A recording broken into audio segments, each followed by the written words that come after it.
Si vous voulez devenir souple, généralement, on vous dit de vous entraîner 2 à 3 fois par semaine et si vous le pouvez, entraînez-vous tous les jours pour avoir de bons résultats. Mais il se trouve que ces réponses sont fausses dans la mesure où, outre le fait que la fréquence de souplesse va dépendre de votre niveau, de votre profil et de vos objectifs, et bien surtout la fréquence de souplesse va dépendre du type de souplesse que vous allez travailler et il se trouve qu'il existe différents types de souplesse. Donc donner ce genre de réponse sans parler spécifiquement du type de souplesse qui est attribué à chaque fréquence d'entraînement, et bien c'est quelque chose qui selon moi est mauvais, raison pour laquelle dans cette vidéo, pour que vous puissiez vraiment avoir de très bons résultats en souplesse, je vais vous dire précisément pour chaque type de souplesse combien de fois vous allez devoir vous entraîner pour avoir des résultats qui vont être vraiment excellents. Alors ça va être une vidéo qui va être un peu longue dans la mesure où je ne vais pas vous donner des informations superficielles, je vais vraiment rentrer en profondeur et vous donner des informations très détaillées pour que vous puissiez avoir vraiment un entraînement en béton qui va vous donner d'excellents résultats. Juste avant de commencer cette vidéo là, petite introduction, moi c'est Clément, je suis un préparateur physique diplômé et sur ma chaîne je vous explique justement comment avoir un corps qui est fort, un corps qui est souple, un corps qui est coordonné, tout ça pour avoir un corps qui est fonctionnel, un corps qui sait véritablement bien bouger et c'est parti pour la vidéo. Alors j'espère que vous êtes prêts parce que là maintenant je vais vous donner énormément d'informations importantes et précises par rapport aux différents types de souplesse et la fréquence d'entraînement qui est nécessaire pour bien progresser par rapport à tous ces différents types de souplesse. Alors comme vous pouvez le voir, je vous ai fait un schéma avec les types principaux de souplesse et la première chose qu'on peut distinguer en regardant ce schéma, c'est que la souplesse elle est premièrement divisée en 2 grandes parties qui sont la souplesse passive et la souplesse active. Alors, si on voit toutes ces choses écrites au tableau, on a l'impression que c'est compliqué, alors que ça ne l'est pas du tout, c'est assez simple. Qu'est-ce que ça veut dire une souplesse passive? Ça veut dire que je vais simplement créer de l'amplitude passivement grâce à une charge externe comme par exemple mon poids ou la gravité. Donc c'est cette charge externe qui va me permettre d'aller dans une amplitude musculaire, et articulaire. Parallèlement à ça, on a la souplesse qui est active où cette fois-ci, au lieu de rentrer passivement dans une amplitude grâce à une charge externe, c'est moi-même qui vais créer l'amplitude grâce à la force de mes muscles. Donc si maintenant je souhaite créer de l'amplitude au niveau de mes jambes et que je m'amuse à bien ouvrir mes jambes comme ça, et ben le fait de faire cet effort physique, de ramener ma jambe vers le haut pour créer cette amplitude, et ben c'est la souplesse qui est active parce que j'ai créé cette amplitude activement grâce à la force de mes muscles, et non pas passivement simplement en me laissant tomber par exemple grâce à la gravité ou grâce à une charge externe comme un poids, Donc ça c'est la première distinction qui est assez simple. Ensuite vous voyez que la souplesse passive et la souplesse active sont à leur tour divisées en 2 parties différentes, ce qu'on appelle la souplesse statique et la souplesse dynamique, que ce soit par rapport donc à la souplesse passive ou active. Là aussi, c'est quelque chose qui est assez simple. Statique, qu'est-ce que ça veut dire? Comme son nom l'indique, ça veut dire qu'on va rester dans la position, on va être immobile et il n'y aura pas de mouvement, Réciproquement, qu'est-ce que ça veut dire dynamique? Ça veut dire qu'il y aura un mouvement, généralement un mouvement qui est continu, ça marche? Donc c'est vraiment juste ça, la différence. Et dernièrement, ce que vous pouvez remarquer par rapport au schéma, c'est que la souplesse passive statique, elle est elle-même divisée, là encore, en souplesse qui est passive et en souplesse qui est active. Ça marche? Donc, ça, c'est les informations basiques dont vous avez besoin. Et maintenant, ce que je vais faire, c'est que pour chaque type de souplesse, je vais vous donner un exemple précis d'exercice pour que vous puissiez réellement comprendre et intégrer ce que je viens de vous dire là maintenant. Et après, pour chaque type de souplesse, je vais effectivement vous dire, tiens, vous travaillez avec ce genre d'exercice, vous allez faire tant et tant de séances dans la semaine et je vais faire ça vraiment pour tous les types pour que vous puissiez avoir une idée très précise de comment vous allez pouvoir intégrer vos exercices dans vos entraînements pour vraiment avoir de super résultats. Ça marche? Et en tant que petit bonus, je vous dirai aussi à la fin quelles sont les méthodes les plus intéressantes pour progresser le plus rapidement. Ça marche? Ok. Alors on va commencer par le premier type de souplesse. Donc je vais commencer par la gauche et progressivement je vais aller vers la droite. Donc on a la souplesse passive, statique, passive, Donc passive, je répète, qu'est-ce que ça veut dire? Ça veut dire que je vais rentrer dans une amplitude passivement grâce à une charge externe. Statique, ça veut dire qu'on ne va pas bouger. Et passive, ça veut dire donc, là aussi, on en revient au fait que ce soit passif comme au premier arbre ici, c'est-à-dire que justement, je vais avoir une charge externe qui va me permettre d'aller dans ces positions-là. Donc là, typiquement, qu'est-ce que ça va être? Ça va être un grand écart passif au niveau du sol. C'est-à-dire que j'écarte les jambes au niveau du sol, je suis posé, et donc cette amplitude m'est donnée grâce à la gravité et grâce à mon propre poids de corps, tout simplement, ok? Il n'y a pas d'effort musculaire, j'ai simplement mes jambes qui sont écartées, et c'est tout, ok? Donc, c'est passif et c'est statique. Donc parfait, ok? Après, contrairement à ça, qu'est-ce que ça va être maintenant? La souplesse passive, statique et active. Eh bien, ça va être exactement la même chose. Par exemple, un grand écart où je vais écarter mes jambes, mais cette fois-ci, je vais écarter mes jambes sur des chaises, ok? Et donc, quelle va être la différence finalement lorsque je vais être écarté sur des chaises? C'est que certes, la souplesse sera encore passive, dans la mesure où j'ai pu rentrer dans cette position comme pour le premier exercice grâce à la gravité et grâce au poids de mon propre corps. C'est statique parce qu'il n'y a pas de mouvement, je ne bouge pas, mais c'est actif parce que pour rester au-dessus des chaises, même si je suis dans une position isométrique, je suis obligé de contracter mes muscles pour pas tomber entre les chaises. C'est ça la différence, ok? Si c'était passif, je suis au sol, du coup j'ai pas besoin de fournir d'efforts musculaires. Là c'est actif parce que j'ai besoin de fournir un effort musculaire pour rester dans cette position immobile, ok? C'est juste ça la différence, ok? Donc ça, hop, donc ça on avait ça, là on avait ça. Maintenant il nous reste la souplesse passive dynamique, ok? Donc souplesse passive dynamique, ça veut dire quoi? Passive, donc on rentrera dans l'amplitude passivement grâce à une charge externe. Et dynamique, ça veut dire qu'il y aura un mouvement qui sera continu. Donc là, comme type d'exercice, ça va par exemple être les head to toe pulses. Du coup, les pulsions qu'on fait en position de head to toe. Donc head to toe, c'est lorsqu'on rapproche notre tête près de nos doigts de pied. Donc généralement, qu'est-ce qu'on fait à ce moment-là? On attrape notre jambe et on tire sur notre jambe pour essayer de rapprocher notre tête proche de notre pied, ok? Donc, c'est passif parce que je vais m'aider de mon propre poids et de la gravité pour entrer dans la position, mais c'est dynamique parce que je fais des mouvements de va-et-vient pour à chaque fois entrer et sortir dans la position. Ça marche? Donc ça, c'est la souplesse passive dynamique. Et hop, donc maintenant, on a fini avec l'arbre de gauche. Maintenant, on peut passer à l'arbre de droite. Donc, souplesse active, qu'est-ce que ça veut dire? Ça veut dire que je vais créer l'amplitude grâce à la force de mes muscles, ok? Tout simplement. Donc, par rapport à la souplesse active, on a premièrement la souplesse active statique. Active statique, c'est-à-dire quoi? Je vais créer de l'amplitude activement, mais je vais rester dans la position. Donc par exemple, si je donne un coup de pied, mais que je reste en l'air avec mon pied, c'est actif parce que j'ai fourni un effort musculaire pour amener mon pied en haut. Mais vu que je le laisse en haut, on est sur du statique parce que je reste dans la position. Il n'y a pas de mouvement qui est continu, ok? C'est comme si, imaginons, là je me tiens, je ramène mon pied vers le haut, je le garde comme ça vers le haut, c'est la souplesse active-statique. Active parce que j'ai fait l'effort musculaire et statique parce qu'il n'y a pas de mouvement continu. Je reste dans une position qui est immobile. Ça marche? On voit souplesse active-statique. Et qu'est-ce que ça est donc la souplesse active dynamique? Ça va être un coup de pied. Ok, si je donne plusieurs coups de pied comme ça d'affilée, c'est actif parce que je crée l'amplitude et c'est dynamique parce que je reste pas dans la même position, j'arrête pas de donner des coups de pied. Ok? C'est juste ça. Donc vous voyez que finalement, hop, c'est assez facile à comprendre.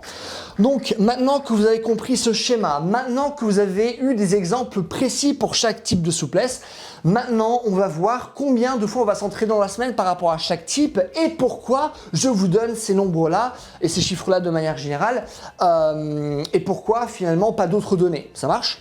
Alors on va commencer donc à la fois toujours par la gauche et ensuite on va progressivement aller vers la droite. Donc le premier type de souplesse, c'est la souplesse passive, statique, passive. Ok, c'est généralement dans mes vidéos, lorsque je parle de souplesse passive, simplement c'est passivement dans une position, c'est ce type de souplesse. Et là on va travailler au minimum 3 fois dans la semaine. Généralement, si on travaille avec moins de fréquence, on n'a vraiment pas de bons résultats. Du coup, je dirais 3 fois par rapport à ce type de souplesse, c'est le minimum dont vous allez travailler jusqu'à 7 fois. Et j'ai mis un plus. Qu'est-ce que ça veut dire? C'est-à-dire qu'au bout d'un moment, votre corps sera habitué et là vous pouvez même vous entraîner plusieurs fois par jour, littéralement tous les jours. Et la raison pour laquelle c'est le cas, c'est que vu qu'on est vraiment sur de la passivité à 100%, comme je vous dis par exemple le grand écart, je suis simplement posé sur le sol tranquillou, il faut quand même réussir à faire le grand écart, mais vous voyez ce que je veux dire. vu que finalement l'impact ne sera pas grand sur le corps, on sera obligé de compenser avec davantage de fréquences. Ça marche? C'est comme par exemple lors des sports de niveau, les nageurs sont parmi les personnes qui s'entraînent le plus parmi tous les sports. La raison pour laquelle c'est le cas, c'est que vu qu'ils sont toujours dans l'eau et que finalement travailler dans l'eau n'a pas un grand impact corporel, on peut se permettre de faire davantage de fréquences, davantage de volume, ok? Contrairement, imaginons à quelqu'un qui va soulever des poids qui sont ultra lourds, il ne pourra pas se permettre d'avoir énormément de volume et énormément de fréquences, quelque chose qui n'est pas possible. Par contre, c'est entièrement le cas pour la souplesse passive, statique, passive, parce que l'impact corporel est réduit. Ça marche? Ensuite, on a la souplesse passive, statique, active. Donc là, c'est comme si je faisais un grand écart sur une chaise, ok? Là, je vous ai mis 1 à 3 fois par semaine et j'ai mis une parenthèse, c'est-à-dire qu'on ne va pas faire ça plus de 3 fois par semaine. La raison pour laquelle, malgré le fait qu'on soit sur l'arbre de la souplesse passive, on ne va pas faire beaucoup de volume, c'est que ça va nous demander énormément de force de pouvoir rester finalement dans une position qui est si compromettante, entre guillemets, ça marche? Et puisque l'intensité elle est plus élevée, pour pas nous blesser, lorsque l'intensité est élevée, généralement, on va compenser en baissant le volume ou en baissant, là en l'occurrence, la fréquence, parce que la fréquence, c'est le sujet de la vidéo, combien de fois on doit s'entraîner dans la semaine, ok? Donc, pour ce genre de choses, je dirais 1 fois par semaine au minimum pour avoir des résultats. Certes, si vous faites, imaginons, la souplesse entièrement passive 1 fois par semaine, vous n'allez pas vraiment avoir de résultats. Là, vous allez avoir davantage de résultats avec une seule séance parce que l'intensité est plus élevée, ok? Donc finalement, chaque travail que vous faites a plus de valeur. Alors que là, pour la souplesse passive, chaque travail que vous faites a moins de valeur, raison pour laquelle on doit le compenser en le faisant davantage. Là, ça a plus de valeur, donc on peut moins le faire. Et je dirais de le faire jusqu'à 3 fois par semaine, c'est parfait vraiment pour avoir d'excellents résultats. Néanmoins, je n'irai pas au-delà, à part dans les sports spécifiques ou à part si, je sais pas, vous avez des objectifs qui sont vraiment très élevés, vous êtes un sportif de haut niveau, ce genre de choses. Mais de manière générale, pour vraiment être souple, 1 à 3 fois par semaine, c'est amplement suffisant. Et moi, généralement, ce que je vais faire, c'est que je vais couper la poire en deux et je vais simplement effectuer 2 entraînements dans la semaine par rapport à ce type de souplesse. Ça marche? Maintenant, on va finir l'arbre passif en parlant de la souplesse passive dynamique. Donc là, je vous avais parlé des head-to-toe pulses. Du coup, on attrape notre jambe, hop, et on essaie de se rapprocher rapidement de nos doigts de pied avec notre tête. Alors là, c'est intéressant. On va bien gagner en souplesse, mais on aura besoin d'avoir beaucoup plus de volume parce que l'intensité sera moins grande. Et généralement, ce travail de battement, on le fait vraiment avec un grand volume, notamment avec tout ce qui est protocole Wushu que vous pouvez voir dans les arts martiaux. Ça, c'est une méthode qui est beaucoup utilisée, ok?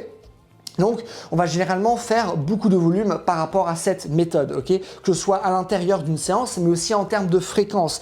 Donc là, généralement, ce qu'on va faire, c'est qu'on va s'entraîner 3 à 7 fois dans la semaine, mais pas plus. Bien sûr, parmi dans les arts martiaux traditionnels, vous allez voir beaucoup plus de volume, mais vous allez voir aussi un taux de blessure qui va être beaucoup plus élevé. Pour une personne normale, je vous dirais 3 fois au minimum par semaine, jusqu'à 7 fois maximum, comme par exemple le protocole assez connu de head to toe qui a été popularisé notamment par Emmett Lewis, de faire des centaines de répétitions de head to toe par jambe tous les jours, 7 jours sur 7, et ce pendant un cycle, imaginons, de 6 à 8 semaines, c'est exactement ce que vous allez faire avec ça, ok? Donc là, on cherche à avoir davantage de volume, ok? Mais on ne veut pas mettre trop de volume non plus parce que notre corps a besoin de s'habituer, et généralement, avec ce genre de travail, au bout d'un moment, avoir trop de volume, ça va causer des blessures, ça marche? Donc voilà, maintenant on va arrêter de parler de l'arbre passif et on va pouvoir passer à l'arbre actif, ok? Alors, on a la souplesse active statique. Donc, comme je l'ai dit, c'est comme si je donnais un coup de pied et que je reste en l'air finalement avec mon pied. Là, ce qui va être intéressant, c'est de travailler 2 à 3 fois par semaine. Pourquoi je mets 2 à 3 fois et pas juste une seule fois, par exemple, comme on a pu le voir pour d'autres travails de souplesse? La raison pour laquelle je dis 2, c'est que généralement, pour du travail isométrique, à mon sens, il faut davantage de volume et travailler 2 fois, c'est parfait. Et également, le problème avec le travail isométrique, c'est que, surtout par rapport à la souplesse active, c'est que on va beaucoup moins travailler la souplesse, même si elle va quand même bosser, mais on va plutôt être dans le domaine de la force, ok? Et généralement, pour la force, pour avoir de bons résultats, on va être au minimum sur une fréquence de 2 fois par semaine. À part si maintenant on met des protocoles en place comme tout ce qui est résistance accommodée, etc.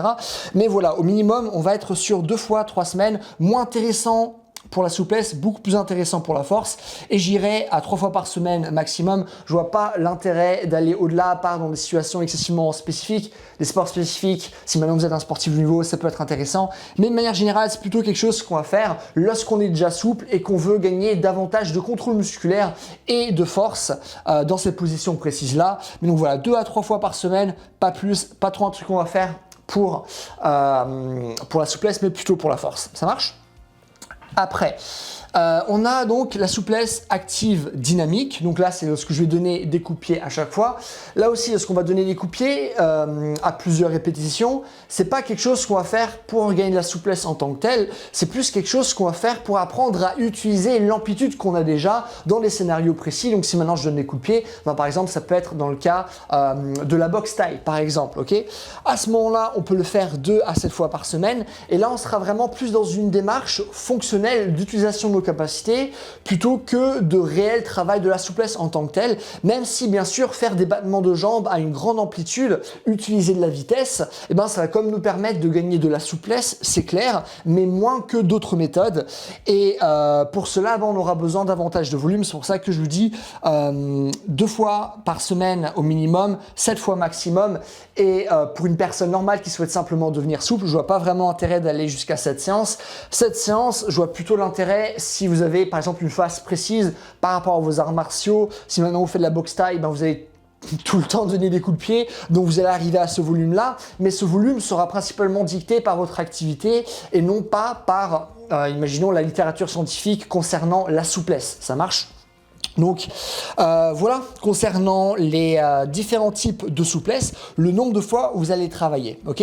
Donc maintenant, vous avez une idée précise de comment vous allez vous entraîner. Néanmoins, il y a un gros problème. C'est que là, c'est simple, ok ? On est dans une démarche qui est purement théorique et comme vous le savez, il y a toujours une grande différence entre la théorie et la pratique. C'est-à-dire que généralement, ceux qui sont très bons en théorie vont être moins bons en pratique, ceux qui sont bons en pratique moins en théorie. Et donc finalement, c'est dur de voir finalement des personnes qui arrivent à bien gérer les deux. Et du coup, là, ce que j'aimerais vraiment faire, c'est vous expliquer dans les faits ce qui va se passer lorsque vous allez vous entraîner. C'est que si vous faites de la souplesse passive, ok, ben c'est ce que font l'écrasante majorité des personnes. C'est clairement pas la méthode qui va vous faire le plus progresser parce que c'est plus intéressant de mélanger différents types de souplesse pour progresser rapidement. Et justement, je vous dis ça parce que la plupart des méthodes intéressantes que vous allez découvrir par rapport à la souplesse, comme par exemple les étirements progressifs chargés, qui représentent à mon sens la méthode la plus intéressante pour développer la souplesse. J'ai fait une vidéo à ce sujet, donc j'ai fait plein de vidéos à ce sujet, donc je ne vais pas en reparler. Je vous mettrai une vidéo à la fin de celle-ci si vous voulez avoir davantage d'informations concernant les étirements progressifs chargés. Mais le truc, c'est que beaucoup de méthodes que vous allez utiliser vont pas simplement bosser un type de souplesse. Généralement, vous allez vous retrouver à travailler plusieurs types de souplesse en tout, ok ? Et donc, ben là, on peut se dire, mais attends, si j'ai des exercices qui vont travailler plusieurs types de souplesse en même temps, comment je vais faire pour trouver pile le nombre d'entraînements que je dois faire.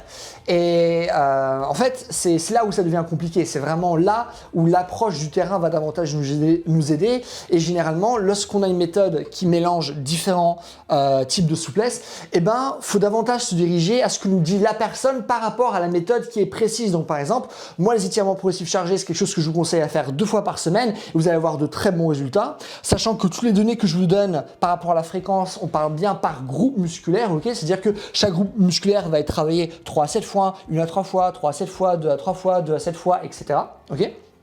Mais c'est ce que vous devez garder en tête. Et donc, lorsque je vous parle d'une méthode de souplesse, à chaque fois, je vous donne une fréquence qui est spécifique. Et c'est généralement ça qui va être intéressant parce que vous allez rarement vous retrouver simplement dans une seule ligne. Ah, ben que la souplesse passive, dynamique ou que la souplesse passive, statique, active. Ça peut arriver, mais comme je vous l'ai dit, généralement, ce qui va nous faire progresser plus rapidement, eh ben, ça va être justement de mélanger différents types de souplesse. Donc, à ce moment-là, vous allez faire spécifiquement le volume qui est indiqué par rapport à cette cet exercice. Moi, je vous donne toujours le volume et la fréquence d'entraînement. Généralement, vous n'inventez pas les méthodes de souplesse. Enfin, moi, j'en ai pas inventé. Donc, généralement, vous en apprenez en regardant des vidéos, en lisant des articles, des livres. Et là, on vous donne un volume qui est spécifique, ok? Et donc, dans ce cas précis d'exercice ou dans des sports précis, vous allez vous inspirer finalement de cette charte-là, mais vous allez travailler spécifiquement par rapport aux demandes de l'exercice. Mais de manière générale, si maintenant vous vous retrouvez dans ce cas précis d'exercice, vous allez retrouver finalement cette fréquence-là et c'est celle-ci que vous allez utiliser pour avoir de bons résultats. Et c'est tout ce que j'ai à vous dire là maintenant. Ok, écoutez, c'est tout ce que j'ai à vous dire dans cette vidéo. J'espère qu'elle vous a plu. Si vous avez des questions ou des choses que vous ne comprenez pas, n'hésitez pas à les mettre dans les commentaires. Je réponds à tout le monde comme d'habitude. Si vous avez aimé cette vidéo, n'hésitez pas à me mettre un j'aime, comme ça ma vidéo sera mieux répertoriée. Ce qui est cool pour moi, n'hésitez pas aussi à vous abonner si vous voulez voir davantage de vidéos de ce genre. Et si vous voulez un programme qui parle justement en profondeur de la souplesse, qui vous dit précisément qu'est-ce que c'est la souplesse, comment programmer la souplesse, comment créer vos propres entraînements, mais un programme qui vous donne également des entraînements que vous pouvez suivre, que ce soit par rapport à la souplesse, mais également par rapport à la force et toutes les autres qualités physiques comme l'endurance, la vitesse, la coordination, et ce dans une démarche de mouvement pour pouvoir mieux bouger. Une formation qui est excessivement complète. N'hésitez pas à aller sur mon site, c'est le premier lien dans la description. Et en attendant, passez une bonne journée. Bye!